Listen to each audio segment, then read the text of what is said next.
This is kind of the first of many we would expect, I would say. And of course, what I'm referring to is the Arizona Diamondbacks.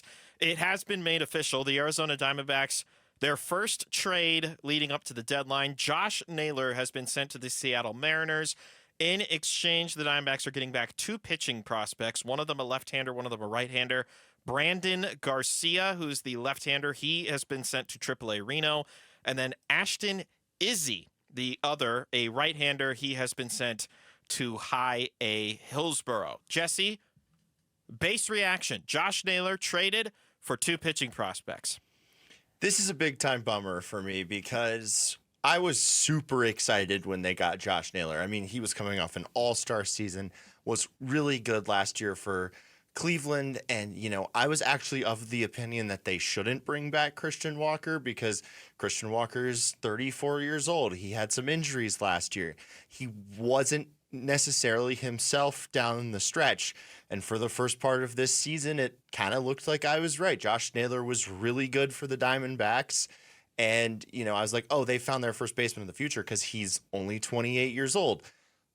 But now they've given up Josh Naylor, so they have neither Christian Walker or Josh Naylor, and they traded Slade Ciccone to Cleveland, where he is currently pitching quite well. He's blossomed the last couple of months. Yep.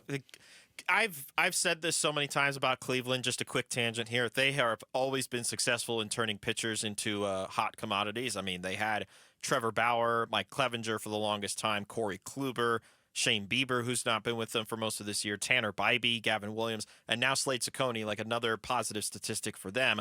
But from the Diamondbacks' perspective, at the time that deal happened, that was an area that they needed, right? They needed to improve at the first base position, and they most certainly did. And Josh Naylor, for what it's worth, wasn't the flashy home run numbers that he had the year before where he got up to 40 and he got over 100 RBIs. But the average was way up from last year. That was what I was getting at, is that the average was up.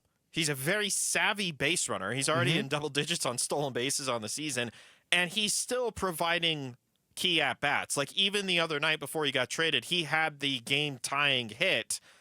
Granted, it was a very shallow fly ball that the outfield was playing super deep for, but nevertheless, Josh Naylor provided that tying run that night. Yep. That was his final at-bat as a Diamondback. He, as far as we know, he's probably being rerouted right now. Seattle is currently in action taking on the Angels in Anaheim. So I would imagine Josh is not, or is, if he's already on the East Coast, he's now going to be headed wherever Seattle's going to be headed next. Yeah, and, I look at this return and, Derek Hall was on, the president of the D-backs. He was on with Bickley and Murata this morning, and he kind of talked about how there to not expect much of a return, and this is not much of a return, and that really bums me out. You got Brandon Garcia. At least he's made the major leagues. He's pitched 2 innings, 2 games for the Mariners, has a 4.50 ERA, so he's given up 1 earned run in 2 innings.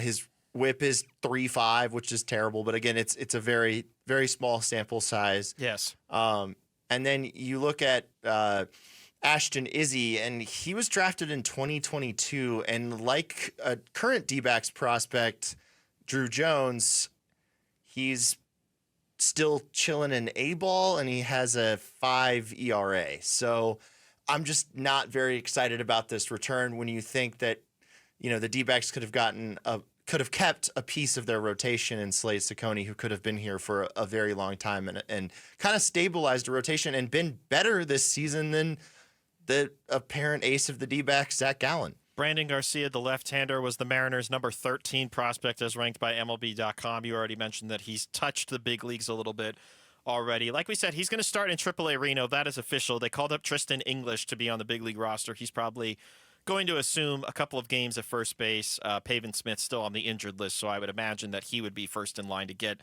those first base reps when he returns. And then you mentioned Izzy, I should say, going to High A. He's ranked as the Mariners' number 4 prospect, and then by Baseball America, or that was by Baseball America, number 7 pitching prospect by MLB Pipeline, 13th overall prospect by Baseball America, 16th overall by MLB Pipeline. So you traded 2 months of Josh Naylor, and you got 2 guys in the Mariners' top 20, but both of them are within that 10 to 20 range. So you're right. It is an underwhelming return. And to your point about what Derek Hall said earlier this morning. I do think we have to temper our expectations a little bit, because when you're talking about rentals, and that's how the other teams are going to see these players, they're not willing to give up their best prospects. So we're going to try and cash in as best we can. There's going to be a bidding war for our guys. You know that.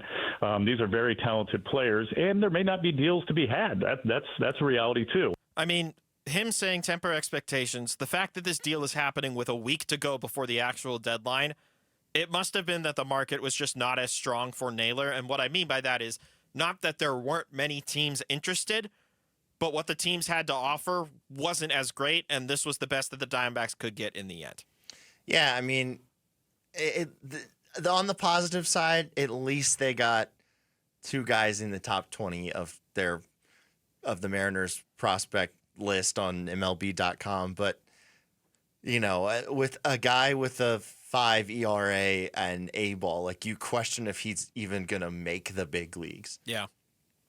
I think he's more of like the lottery ticket grab. And Gambo had mentioned this earlier in the week about how they have guys on this team that are available to be traded. Look, now that one trade has been made, everybody on this team is available to be talked about. And I mean everybody. Like, obviously I'm exaggerating. Like, no Corbin Carroll, he's not going to be available.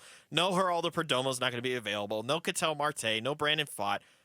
Though the majority of this team is going to be available. Like, Gambo had hinted that they're getting calls on Lourdes Gurriel Jr. now, who's got a year and a half left to control. He could potentially be available for the deadline. Shelby Miller, when he comes back from injury, he's probably going to be a highly coveted arm by somebody, but is he going to fetch a massive return? No. So, like, especially since he's coming off injury. Exactly. So the piece that you have to focus on here, I think, is Brandon Garcia.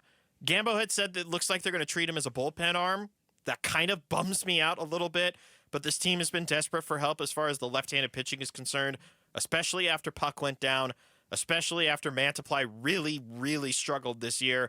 They have not gotten a lot of great help from left-handed arms, especially after Beeks going down as well and really struggling the last month overall. So, I don't know. You can't get excited about this move, but this is the first of what appears to be many, Jesse. Yeah, Brandon Garcia to me just kind of feels like another one of these guys that they're bringing in for the bullpen that's kind of like throwing spaghetti at a microwave and seeing if it sticks. I don't know if anybody's ever done that before. I've never heard it with spaghetti. Well, yeah, you throw it in the microwave, and if it sticks, then it's al dente.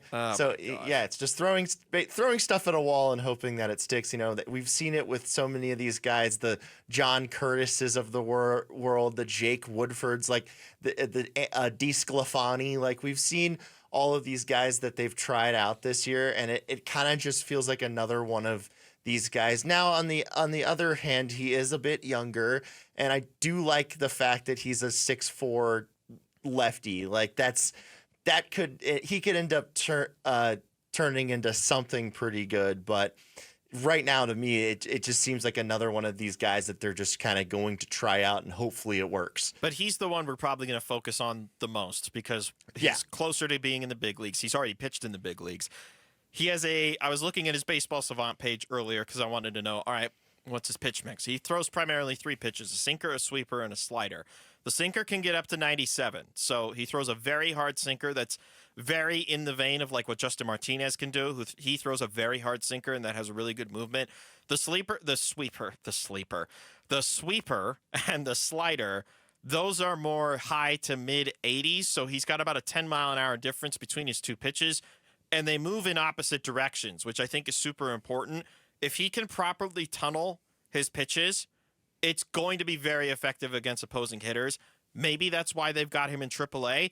But you can also argue he was drafted in 2023, and he's already at AAA. He's already touched the big leagues. He's progressed really fast given where he was taken. Yeah, that's what I was going to say, especially for an 11th round pick who was a college transfer. I mean, he started at Quinnipiac University in Connecticut, and then he ended up going to Texas A&M. But yeah, I mean, that could be, the fact that he's progressed so quickly for a guy that was that late of a round pick, maybe shows that he's a pretty good, high-end reliever or has that potential to be that.